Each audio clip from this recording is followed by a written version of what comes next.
halaman gedung Teater Jakarta, Pusat Kesenian Jakarta, Taman Ismail Marzuki untuk bersama-sama melaksanakan sholat Idul Adha berjamaah. Sebelum sholat dilaksanakan, kami sampaikan beberapa pengumuman, beberapa informasi.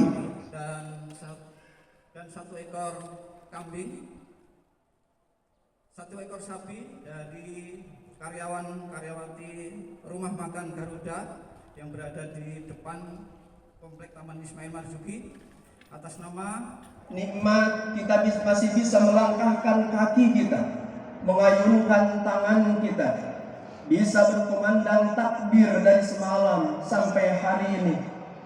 Itu semua mudah-mudahan menjadi telaah buat kita semuanya, sehingga kita bisa bersyukur kepada Allah Subhanahu wa taala, sehingga seraya berkata alhamdulillahirabbil alamin. Mudah-mudahan kita menjadi hamba-hamba yang bersyukur. Amin ya rabbal alamin. Teriring salawat dan salam sama-sama kita haturkan, limpah curahkan keharibaan baginda Nabi kita Muhammad. Mudah-mudahan kita senantiasa konsisten dan istiqomah menjalankan ajarannya sehingga kita mendapatkan syafaatul uzma di yaumil qiyamah. Amin ya rabbal alamin. Jamaah rahimakumullah. Kita sekarang yang ketiga berkurban. Mudah-mudahan dengan kita hadirnya di bulan yang mulia ini senantiasa menjadi anugerah buat kita semuanya. Anugerah jamaah rahimakumullah. Mari kita belajar bagaimana mereka melaksanakan rukun-rukun haji.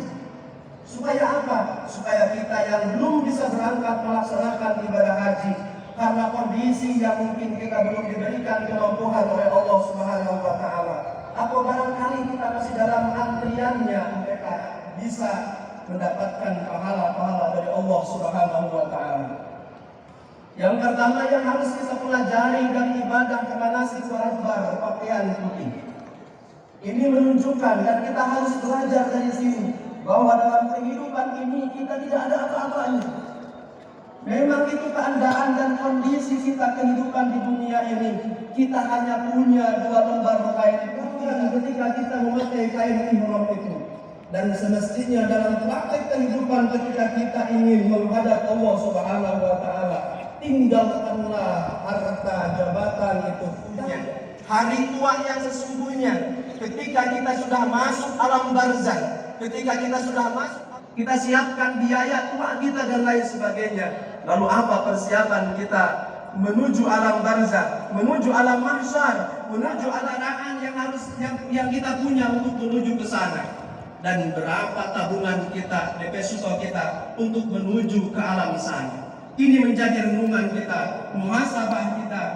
Mudah-mudahan dengan renungan ini kita semakin sadar bahwa ternyata selama ini kita dilalaikan oleh waktu, dilalaikan oleh keadaan. Apa yang harus kita lakukan?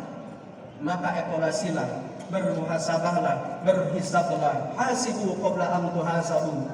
Maka hisablah diri kita sebelum nanti dihisab oleh Allah Subhanahu wa taala.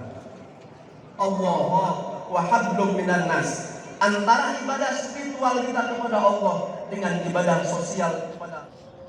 Dan juga Allah menginginkan bahwa Ibrahim, jabatan, harta dan lain sebagainya itu bukan milik kita, tetapi milik Allah Subhanahu wa taala. Ketika Allah menghendakinya, kita korbankan semuanya itu.